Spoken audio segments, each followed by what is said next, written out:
The cast of Jersey Shore is taking their show on the road to film a season in Italy. Now, that filming was delayed by a couple of months because when Italians found out they were coming, there were immediate protests. Nightclubs and venues didn't want the cast bringing their drunken, cursing, oversexed antics to their establishments. And then Italians said that the crew embodies the worst stereotypes of Italians possible, multiplied by thousands. But even so, Americans can't seem to get enough of the wildly popular show. Our D.C. insider and political commentator Armstrong Williams joins us this morning for our Washington Wrap. Good morning, Armstrong. Good morning, Patrice. All right, so you think that shows like Jersey Shore are what's wrong with America, but on a much larger scale, right?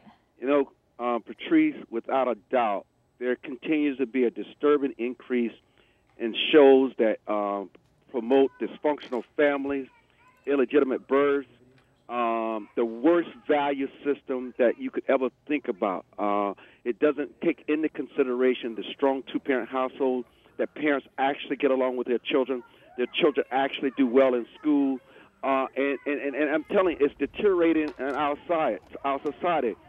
You know, I have to conclude that these shows are the worst, and to hear a country fight against bringing what they see as the sewer, I mean, scraping the sewer, to import those values to their country. They have every right to protest. What we have to do, we have to call a spade a spade.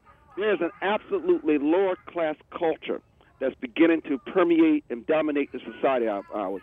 The victimization values of this culture create behavior that makes people stay poor, that make people use the kind of profanity and the kind of sex it up that you were just illustrating in your feed.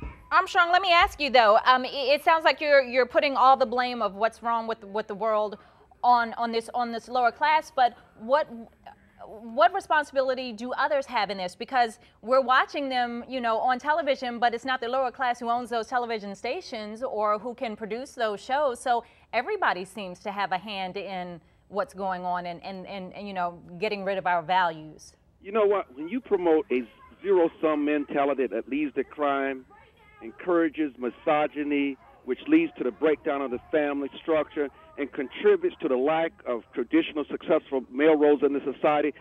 Listen, it is the worst of our society. I mean, lower class has nothing to do with race. It has nothing to do with your income. It's just the kind of values, you know, no respect for women. Well, what values do the upper class then, if you want to call it that, have to exploit this for their gain because they can make money off of it? Where are the values in that? Listen, that is the media. It makes money, and there are more people who are willing to expose and exploit their own lives, no matter how bad it is, for public gain, because they see this as a success story in America. They see it as a way of making money. They see it as a way of having this thing we call celebritydom. But what does it do? What does it do for our society in the long run, Patrice? It deteriorates our society.